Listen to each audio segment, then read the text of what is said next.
Hey everyone, welcome back to the channel.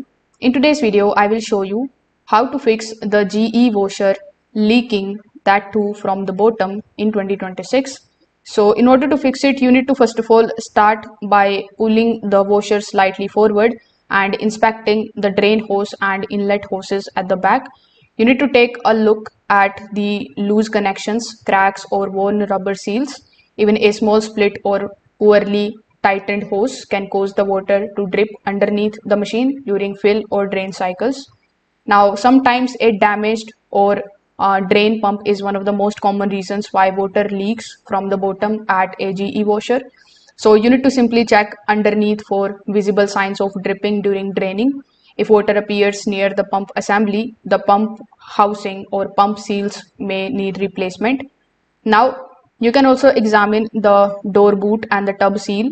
So for the front load models, you can inspect the door boot seal for tears, trapped debris and mold buildup that may allow water to escape.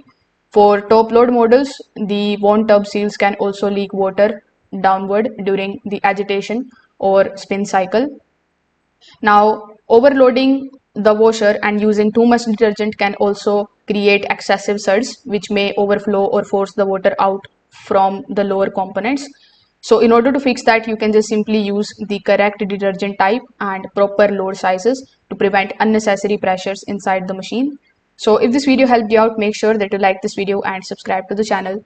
Thanks for watching.